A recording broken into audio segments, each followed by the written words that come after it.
Hello and a very warm welcome to everyone watching the second season of Inspire Gen Z. मेरा नाम शादाब गिलानी है और आज हमारे साथ बहुत ही ख़ास मेहमान जुड़े हैं जिन्होंने अपनी मेहनत और अपनी लगन से नीट एग्ज़ाम में 601 मार्क्स सिक्योर किए हैं। पुलवामा टाउन से Umar Ahmad Ganai. Welcome to the show Umar. Umar, सबसे पहले आप हमें बताएं कि आपकी जर्नी कैसी रही। आपने पढ़ाई कहाँ से की, इनिशियल स्कूलिंग कहाँ से हुई और आपके घर में कौन लोग रहते हैं, एग्जैक्टली पुलवामा में आप कहाँ रहते हैं? मैंने अपनी प्राइमरी स्कूलिंग अपने गांव के एक छोटी से गवर्नमेंट स्कूल से किया। वहाँ मैंने क्लास 8 तक पढ़ा। और मेरे घर में मेरा माँ बाप हैं, एक भाई हैं और एक बहन है। क्योंकि मेरा बचपन वैसे नहीं गया जैसे बाकी लोगों का जाता है, उनको बचपन में ही हर किस्म की फैसिलिटी अवेलेबल रहती हैं। क्योंकि मैं एक गरीब घराने से ताल्लुक़ रखता हूँ। मेरे घर में मतलब पैसे उस टाइम नहीं थे, तो मैं पढ़ाई के साथ साथ एज ए लेबर का भी काम करता था। जो मैं पैसे वहाँ से कमाता था उनको मैं अपने स्टडी प्लस घर के खर्चे के लिए खर्च करता था। और फिर जब मैंने क्लास 8 था अपने गांव के उस स्कूल से पास किया, फिर 9th और 10th क्लास के लिए मैंने अपने गांव के government higher secondary school Rohmu join किया। वहाँ मैंने क्लास 8th और 9th और 10th पढ़ा। फिर 10th पास करने के बाद मैंने फिर मेडिकल सब्जेक्ट की तरफ सोचा। बस सपना यही था कि डॉक्टर बनना है। तो उस समय ये ट्रेंड था कि जो ऑफलाइन कोचिंग अफोर्ड करेगा, मतलब ले सकता है, वही नीट को क्रैक करेगा। इससे पहले उमर, आप नीट की बात करें, हम थोड़ा, आपने कहा कि आप एज लेबरर भी काम करते थे, तो वो किस क्लास से आपने शुरू किया एज लेबरर काम करना? अराउंड फोर्थ से ही लेबर का मैं काम करता। 12 साल की उम्र के थे? 10 साल की उम्र? 10 साल की उम्र में था और मैं ज़्यादातर एप्पल पिकिंग का काम करता था। एप्पल पिकिंग, और फिर धीरे धीरे और भी काम सीखे मैंने। फिर जब मैंने क्लास 10th पास किया तो मैंने फिर मेडिकल सब्जेक्ट लिया। और उमर, एप्पल पिकिंग एक पर्टिकुलर सीज़न में होती है कश्मीर में, कुछ महीने के लिए, तो उस बाकी जो महीने बचते थे उसमें क्या करते? बाकी महीने के लिए बाकी और कोई काम होता था, जैसे उसको हम कश्मीरी में एज ए गुड़ाई कहते हैं, वो भी काम करता था। कभी कंस्ट्रक्शन के लिए भी ज़्यादा था, वो भी मैं काम करता था। यही काम मैं करता था। और फिर घर में बाकी लोग क्या करते हैं? मेरे एक बाप हैं और एक भाई हैं। भाई भी, वो भी एज ए लेबर का भी काम करता और मैं भी करता था। आपके फादर क्या करते? फादर मेरे, उसकी थोड़ा वो एजड था, वो काम नहीं कर सकता था। तो पहले क्या काम करते थे? पहले वो एज ए मतलब लकड़ियाँ, मतलब एज ए कारपेंटर का काम करते थे वो। तो आपने कहा आपके घर में आपकी बहन है, भाई हैं, वो आपसे बड़े हैं? हाँ, वो मुझसे बड़े हैं। उन्होंने कितना पढ़ा है, क्या करते हैं? उन्हें भाई मेरे 12th पास हैं और बहन ने MA इन सोशलॉजी किया है। अच्छा, तो वो अभी कहीं काम करते? हाँ, क्योंकि फिजिक्स वाला ने मुझे एक अच्छा प्लेटफार्म प्रोवाइड करा है। वो अब वहीं पर एज ए काउंसलर काम कर रही हैं। अच्छा। तो जो आपकी जर्नी रही है इसमें आपने लेबरर का काम किया, तो स्कूल कैसे मैनेज करते थे, अपनी पढ़ाई कैसे मैनेज करते थे? देखो, जब सपने मतलब बड़े करने की कुछ हो तो उसमें बहुत मेहनत लगती हैं। तो सपना बस यही था कि मुझे अपने इस गरीबी को भी देखना है और कुछ बनने के लिए कुछ खोना भी पड़ता था। और मुझे मतलब मोटिवेशन अंदर से ही थी कि इस गरीबी को मुझे छोड़ना है। मतलब मुझे अपने माँ बाप को और अपने फ्यूचर को देखकर मुझे अपने माँ बाप का नाम भी रोशन करना है, इसीलिए मोटिवेशन मिलती। तो वो मैनेज कैसे होती थी आपकी पढ़ाई और आपका काम? क्योंकि अगर आप एप्पल पिकिंग आपने कहा आप करते थे, या कंस्ट्रक्शन लेबरर का काम करते थे, वो सुबह 9 से शाम 5 बजे तक, 6 बजे तक रहता है, तो पढ़ाई किस वक्त पे करते? शाम के 7 बजे से लेकर 12 बजे तक, और सुबह के ही 5 बजे से लेकर 8 बजे तक, या कभी 4 बजे से लेकर 8 बजे तक, यही रूटीन रहता था। तो क्या लगा आपको कि किस चीज़ ने आपको सबसे ज़्यादा मोटिवेट किया? एक तो आपने कहा कि घर में उतनी रिसोर्सेज नहीं थी, थोड़ी पैसे की तंगी थी, तो जो आपका गांव है उस आसपास में ऐसे कुछ लोग हैं जो पढ़े लिखे हैं, उनको देख के आपने सोचा कि मुझे भी पढ़ना चाहिए, ज़िंदगी में कुछ अच्छा करना चाहिए? हाँ, क्योंकि रिसेंटली उस टाइम मेरे गांव से एक KS ऑफिसर निकला, उसे मुझे बहुत मोटिवेशन मिला कि मुझे भी कुछ करना है। वो भी मतलब उस जैसे मेरा फैमिली बैकग्राउंड था, उसका भी वैसे ही फैमिली बैकग्राउंड था। तो जो आपका काम है, काम का सिलसिला चलता रहा, आपने मज़दूरी की, आपने पैसे बनाए, तो कितना मिलता था पर डे आपको as a labourer? Per day मुझे यही अराउंड 500 रुपया मिलते थे। और उसी फिर मैं अपने स्टडी प्लस घर को चलाने के लिए वो खर्च होती थी। यूज़ होते यूज़ होती थी। स्कूल सफ़र होता था, स्कूल नहीं जाते थे रोज़? स्कूल में ज़्यादा था, मतलब कभी जब सीज़न होता था उस टाइम में नहीं जाता था, क्योंकि एग्ज़ाम उस टाइम होते थे, तो मैं शाम को ही प्रेफर करता था पढ़ने के लिए और दिन में काम करता था। जिस दिन स्कूल गए उस दिन आप काम नहीं उस दिन मैं काम नहीं करता था। अच्छा, तो ये कब तक ये सिलसिला चलता रहा? थर्ड या फोर्थ क्लास से आपने शुरू किया? सिलसिला लगभग यही 12 साल, मतलब नीट के सफ़र तक ये सिलसिला रहा। तो आपने 10th किया, तो 10th में आपके कितने मार्क्स थे? 10th जब मैंने किया उसमें मेरे मार्क्स थे 420, और फिर जैसे मैंने फिर 10th पास किया, बस सपना यही था कि डॉक्टर बनना है। तो 10th पास करने के बाद फिर मैंने मेडिकल सब्जेक्ट लिया। तो उस समय यही ट्रेंड था कि जो ऑफलाइन कोचिंग मतलब ले सकता है वही नीट को क्रैक कर सकता था। तो मैंने फिर एक ऑफलाइन कोचिंग में गया था, वो मेरे घर से ही 7 किलोमीटर दूर था, मतलब मेन टाउन में था। तो उसका उस समय फ़ी था 30,000, मगर घर में पैसे नहीं थे, तो मुझे वो एट लास्ट छोड़ना पड़ा।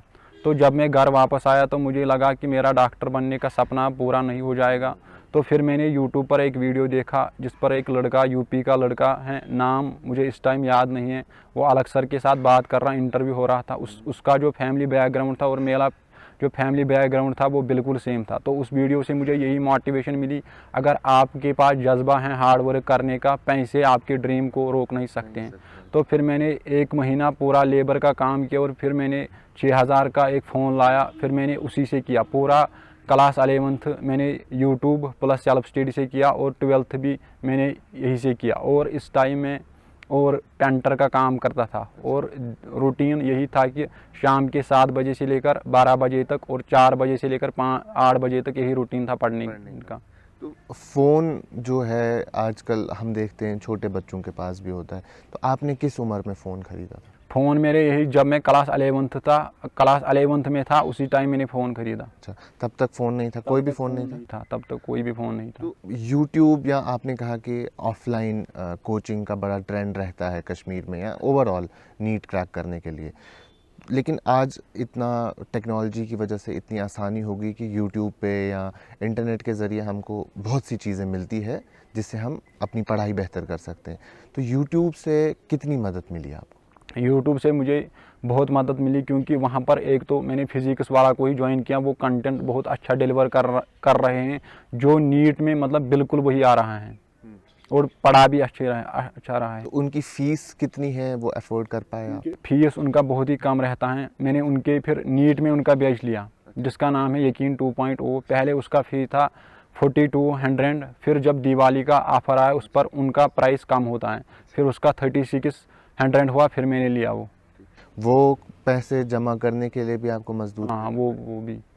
तो आस पड़ोस के जो लोग हैं आपके, हमसाय यम तुच्छू, तो कभी किसी ने किसी से आपने मदद ली, कुछ चीज़ समझ नहीं आई पढ़ाई में, क्योंकि आपने मेडिकल सब्जेक्ट लिया था, तो कौन पढ़ाता था बचपन से आपको या किससे मदद लेते थे ज़्यादातर आप? क्योंकि बचपन में से मुझे बहन ही मदद करती थी पढ़ाई में, क्योंकि वो मुझसे एक क्लास मतलब मुझसे सीनियर थी, तो वही मुझे मदद करती थी। फिर जब मैंने मेडिकल सब्जेक्ट लिया तो मैं ज़्यादातर अपनी डाउट को भी यूट्यूब से ही मतलब सॉल्व करता था, प्लस गूगल का भी इस्तेमाल करता था, वही से मुझे वो सारे सॉल्व होते थे। क्योंकि जब हम 11th में या 12th में देखते हैं मेडिकल सब्जेक्ट है, फिज़िक्स है, केमिस्ट्री है, बॉटनी, ज़ूलॉजी है, तो उसमें कुछ रेफरेंसेस यूज़ करते हैं लोग, किताबें यूज़ करते हैं, तो आसपास कुछ ऐसे लोग थे जिन्होंने आपकी मदद की इस सब में? क्योंकि जब मैंने पहली बार नीट का पेपर देखा तो मैंने उस पर बहुत एनालाइज़ किया क्वेश्चन कहाँ से आते हैं, तो पूरे सारे क्वेश्चन वही एनसीईआरटी से आते थे। तो मैंने अपने रिसोर्स को लिमिटेड रखा, मैंने फिर उसी को फॉलो किया, और जो मुझे टीचर पढ़ाते थे अलग सर से मैंने बहुत कुछ पढ़ा, वो भी एनसीईआरटी पर ज़्यादा फोकस करते थे। तो वो पिछले पेपर्स का सजेशन किसी ने दिया था आपको कि पेपर्स देखना? जब मैंने फ़ोन लाया फिर मैंने यूट्यूब देखा, इन्हें टॉपर्स के वीडियो देखे, उन्होंने भी यही सजेस्ट किया आप प्रीवियस ईयर पेपरों को एनालाइज करो, वहाँ से आप देखो किस टाइप के क्वेश्चन आते हैं और कहाँ से आते हैं। तो उससे हेल्प हुई फिर आप? तो इसमें एक प्रोसीजर है जैसे, और आपने कहा कि आपने एप्पल पिकिंग का काम किया, कंस्ट्रक्शन लेबरर का काम किया, बाद में आपने पेंटिंग सीखी, मतलब आप पेंट करते हैं, तो इस टाइम पीरियड के साथ साथ आप पढ़ाई करते थे और फाइनली आपने नीट का एग्ज़ाम क्रैक किया। जब नीट आपने दिया उसके कितने वक्त बाद रिज़ल्ट आया इसका? जब मेरा नीट का एग्ज़ाम था वो मेरे घर से अराउंड 7 किलोमीटर दूर था। तो जब मैं वहाँ से वापस आया तो मुझे एक्सपेक्टेशन थी कि इतने मार्क्स बन रहे और सारे घर वाले भी खुश हुए। हाँ, आंसर की मैंने देखी, घर वाले भी सारे खुश हुए और जो आसपास के हमसाए थे वो भी खुश हुए। तो जब नीट का रिज़ल्ट आया उस टाइम पर मैं अपने घर से 30 किलोमीटर दूर था काम पर। हम रात को भी वहीं पर बैठते थे। तब क्या काम कर रहे थे आप? तब मैं भी यही पेंटर का काम करता। तो फिर अराउंड यही शाम के 10 बजे मुझे अपनी भाई का कॉल आया कि आपका रिज़ल्ट निकला, आप अपना रोल नंबर दो। तो मुझे पता था कि मुझे इतने मार्क्स बन रहे थे। तो आंसर की के मुताबिक भी इतनी ही थे, 601। तो एट लास्ट भी वही आए 601। और फिर जब मैं दूसरे दिन फिर घर वापस निकला तो वहाँ पर बहुत सारे मीडिया वाले आए थे। बहुत अच्छा फील हुआ उस टाइम। तो आप अगले दिन फिर घर गए? हाँ, अगले दिन।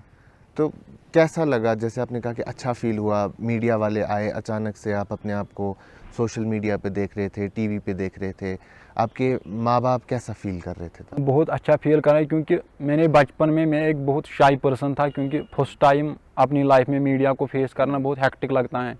तो वो डर अब नहीं रहा? वो अब नहीं रहा। तब से कितने इंटरव्यूज़ दिए आप? तब से मैंने बहुत सारे इंटरव्यू दिए। तो अभी आपके 601 नंबर आए, उसके बाद आपको कॉलेज मिला, तो जीएमसी मिला है? हाँ, जीएमसी डोडा।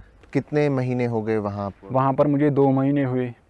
तो जो ये बाकी प्रोसीजर होता है, क्योंकि मेडिकल की पढ़ाई आसान भी नहीं है, प्रोसीजर भी डिफ़िकल्ट है और उसके बाद भी पैसा भी लगता है, किताबें भी लगती है और रिसोर्सेज की ज़रूरत भी है। और अब आप जो काम करते थे अपना पेंटर का या एप्पल पिकिंग का, वो भी बंद हो चुका है। तो कैसे अभी आप अपने आप को सर्वाइव करते हैं? खर्चा कैसे चलता है? क्योंकि फिर मेरा जो सपना हर नीट एस्पिरेंट का होता है कि अलग सर के साथ मिलना, जब मैं उसके साथ मिला तो उसने मुझे फाइनेंशियली बहुत मदद किया। क्योंकि जो उसने बोला इंटरव्यू में वो उसने पूरा किया। तो वो फीस वगैरह पूरी करते हैं या आप काम करते हैं उनके साथ? वो पूरा मतलब मुझे मंथ वाइज उन्होंने जितना भी उन्होंने बोला इंटरव्यू में उसका वो एक इंस्टॉलमेंट मुझे मंथ वाइज मतलब मिल जाता है उसका। अच्छा, तो अभी कुछ मेंटरशिप प्रोग्राम में या डाउट सॉल्विंग में कुछ काम होता है आपका उनके साथ? मेंटरशिप में काम करता, उसमें मुझे सेशन लेने पड़ते हैं गूगल मीट पर। तो वहाँ आप बच्चों को सिखाते हैं? मतलब आप कैसे स्ट्रेटजी कैसे बनाओ, टेस्ट में मार्क्स कैसे इम्प्रूव कर सकते, जैसे मैंने अपने टाइम पर किया, मुझे वही बोलना पड़ता है उन लोगों को। तो जब आप प्रिपेयर कर रहे थे नीट के लिए, उस टाइम पीरियड में आपने वो मॉक टेस्ट होते हैं, वो मॉक टेस्ट के ज़रिए प्रिपेयर किया खुद को, या कैसे आप तैयारी कैसे करते थे? क्योंकि बहुत कम टाइम था जब आप सोते थे, बहुत कम टाइम, आपके माइंड को भी रेस्ट इक्वली ज़रूरत होता है। तो वो प्रिपरेशन कैसी रही आपकी? जब मैंने बैच लिया, मैंने यकीन 2.0 बैच लिया, उसके साथ मॉक टेस्ट मिलते हैं। जब लास्ट के 2 मंथ्स थे नीट के लिए तो उसी टाइम मैंने टेस्ट सीरीज़ पर ज़्यादा फोकस किया। क्योंकि उससे पहले कर नहीं पाते थे। अभी जीएमसी मिला है, तकरीबन 5 साल की आपकी डिग्री है, तो कैसा आपको लगता है कि इसके बाद क्या करना है? डॉक्टर बनने के बाद क्या सपना है आपका? डॉक्टर बनना है, एक अच्छा डॉक्टर बनना है, अपनी सोसाइटी के लिए ही मतलब मदद करना है, अपनी सोसाइटी को, बाकी गरीब लोगों के। क्योंकि मैंने अपनी ज़िंदगी में बहुत सारे बचपन में ही बहुत सारे हार्डशिप्स फेस करें। तो मुझे फील होता है जब किसी पर्सन को इन हार्डशिप्स उठाने पड़ते हैं कि तो मुझे उसके लिए मतलब एज ए मदद करना है। तो अच्छा डॉक्टर बनना है, सोसाइटी की हेल्प करनी है। आपने बचपन से ही काफ़ी सारी प्रॉब्लम्स देखी है अपनी ज़िंदगी में, तो आपका बचपन अगर हम देखें, जब आप first class, second, third, fourth class में थे, वो कैसा था? आसपास दोस्त कैसे थे? दोस्त लोगों का सपोर्ट कैसा था? खेल कूद में कैसे थे आप? मेरा बचपन बहुत ही डिफरेंट था बाकी लोगों से, क्योंकि बचपन में मेरे ज़्यादा दोस्त भी नहीं थे और मुझे खेलना भी मतलब उतना टाइम खेलने के लिए भी नहीं मिला, क्योंकि मैं एक गरीब फैमिली से बिलोंग करता था। मुझे बचपन में ही बहुत सारे हार्डशिप्स उठाने पड़े। तो मुझे पढ़ाई के साथ साथ जो भी टाइम मिलता था, जब मैं बैठा हुआ था तो उस टाइम मुझे एज ए लेबर का काम करना पड़ता था। तो ये लेबर का काम अब नहीं हो रहा? अब नहीं हो रहा। तो अभी अगर हम देखें, आपने काफ़ी हार्डशिप्स फेस की, उसके बाद एक अच्छा रैंक लाया नीट में और अभी आपको एक अच्छा कॉलेज मिला है। जो हमारे नौजवान लोग हैं कश्मीर के, जो जिनकी ज़िंदगी में भी प्रॉब्लम्स हैं या जिनकी ज़िंदगी में प्रॉब्लम्स नहीं भी हैं, और जो करना चाहते हैं, नीट करना चाहते हैं या कोई कॉम्पिटिटिव एग्ज़ाम देना चाहते हैं या यूपीएससी करना चाहते हैं, उनके लिए क्या मैसेज रहेगी आपकी? उनके लिए यही मैसेज है कि अगर आपको मतलब करना है, आपके ड्रीम है, तो ड्रीम कुछ बनने के लिए कुछ खोना भी पड़ता है। तो हार्ड वर्क करिए, बाकी इंशाल्लाह जो अल्लाह ताला के फिर हित में होगा, आपके सपने पूरे हो जाएगी। क्योंकि मेहनत करते रहेंगे तो इंशाल्लाह सपने भी पूरे होते जाएंगे। तो यही कहानी है इन शॉर्ट आपकी कि अगर हम कंटिन्यूसली अपनी ज़िंदगी में मेहनत करेंगे तो ऊपर वाला भी साथ देता है और माँ बाप की दुआ रहेगी तो फिर आप कुछ ना कुछ बड़ा करते हैं। अभी MBBS के बाद आगे कुछ और आपका ख्याल है ज़िंदगी में करने का? अभी MBBS के बाद यही है कि पीढ़ी फिर उसके बाद देखेगी, उसके बाद अभी प्लान नहीं है, मतलब क्या करना है, कौन किस में जाना है, किस ब्रांच में जाना है, वो भी प्लान नहीं है। एक जनरल मैसेज क्या देना चाहेंगे लोगों को आप? बाकी लोगों के लिए जो जितने भी नीट एस्पिरेंट हैं उनके लिए मैं बस यही बोलूँगा कि हार्ड वर्क प्लस कंसिस्टेंसी और प्लस अपने माँ बाप का जब भी दुआ होता है वो जब मिलते हैं तो आपके ड्रीम पूरी हो जाएगी। क्योंकि बहुत सारे लोग अभी कश्मीर में अलग अलग नशों में फंसे हुए हैं, गलत कामों में इन्वॉल्व हैं, पढ़ाई की तरफ उतना ध्यान नहीं दे रहे हैं अगर आप देखें, क्योंकि उनके यही बहाने रहते हैं कि हमारे पास पैसा नहीं है, हमारे पास रिसोर्सेज नहीं है, क्योंकि सब इन्फ्लुएंशियल नहीं होते हैं एट द सेम टाइम, कुछ लोगों की ज़िंदगी में प्रॉब्लम्स भी रहती है। तो उन्हें इन जनरल आपकी तरफ से यही मैसेज है कि मेहनत करो और उन गलत कामों से बाहर निकलो। तो आपके आसपास ऐसे लोग हैं जो नीट देते हैं या जो नीट के लिए तैयारी कर रहे हैं? हाँ, बहुत सारे लोग हैं और वो मुझे मिले, उन्होंने मुझे बोला कि आपकी स्ट्रेटजी क्या थी, आप कौन सा रिसोर्स फॉलो करते, तो मैंने उनके लिए यही बोला कि कंसिस्टेंसी के साथ पढ़ो और उस रिसोर्स को फॉलो करो जिसे ज़्यादा क्वेश्चन निकलते हैं और जो इस समय ट्रेंडिंग में है, जिसे मतलब NTA फ्रेम करता है पेपर। रिसोर्स को लिमिटेड रखे और सबसे चीज़ जो इस जर्नी में, ये 3 साल की जर्नी, इसमें पेशेंस कंसिस्टेंसी बहुत इंपॉर्टेंट है। तो आपके हिसाब से कब से नीट के लिए पढ़ाई करना शुरू करना चाहिए एक एस्पिरेंट को? मेरे हिसाब से नीट की पढ़ाई शुरू करनी है क्लास 11th से ही स्टार्ट होता है एक्चुअली में। तो क्लास 11 से अगर करेंगे तो फर्स्ट अटेम्प्ट में क्रैक हो जाएगा? क्रैक हो जाएगा। तो इन जनरल यही, और कुछ मैसेज आप हमारे नौजवानों को, कश्मीर के भाइयों बहनों को देना चाहते हैं?